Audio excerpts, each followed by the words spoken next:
Let's talk about one of the strangest stories in the Bible, Balaam the prophet and his donkey. Most people think it's funny because, well, talking donkey. And yeah, I admit I can't read it without hearing Eddie Murphy. But the truth is, the donkey might be the least strange part of the whole thing. So here's Balaam, not an Israelite, yet somehow, he worships Yahweh. Exclusively, it seems, which is already odd, considering Yahweh doesn't exactly do open relationships. Balaam is also a prophet for hire.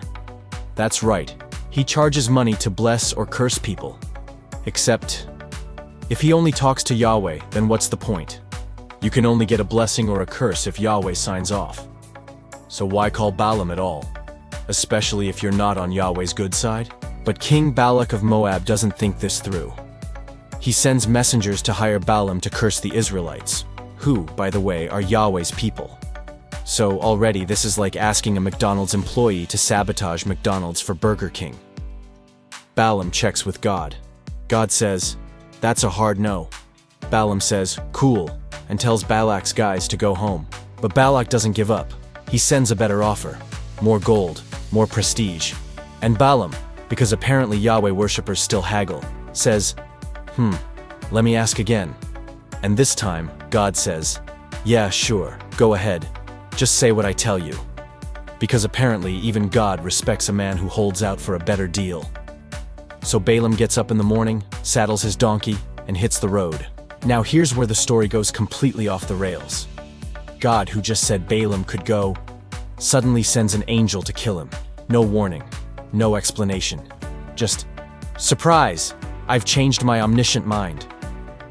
The donkey sees the angel first, swerves off the road, and Balaam beats the poor thing 3 times. Then the donkey talks, literally turns around and says, "Hey, what's your problem?" And Balaam, instead of freaking out like a normal person, just argues with it. Like this happens every Tuesday. Then the angel finally appears and says, "I was about to kill you, Balaam, because what you're doing is perverse to me." Which raises another issue. Why is an angel personally offended? Did God send him? Is he freelancing? And if God already told Balaam to go, why is any of this happening? Balaam offers to go home, but the angel says, "Nah, keep going. Just say what I tell you." Which is, again, exactly what God already said before trying to kill him. At this point, the story feels like God is having a senior moment.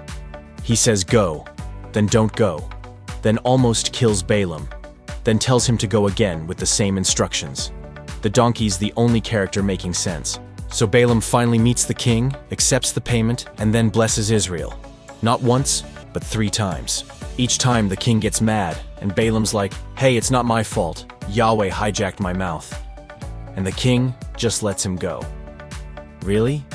You pay a guy to curse your enemies, he blesses them 3 times, and you just wave him goodbye? No head on a pike? No shallow grave? Let's be real. There's no way Balaam leaves that city alive.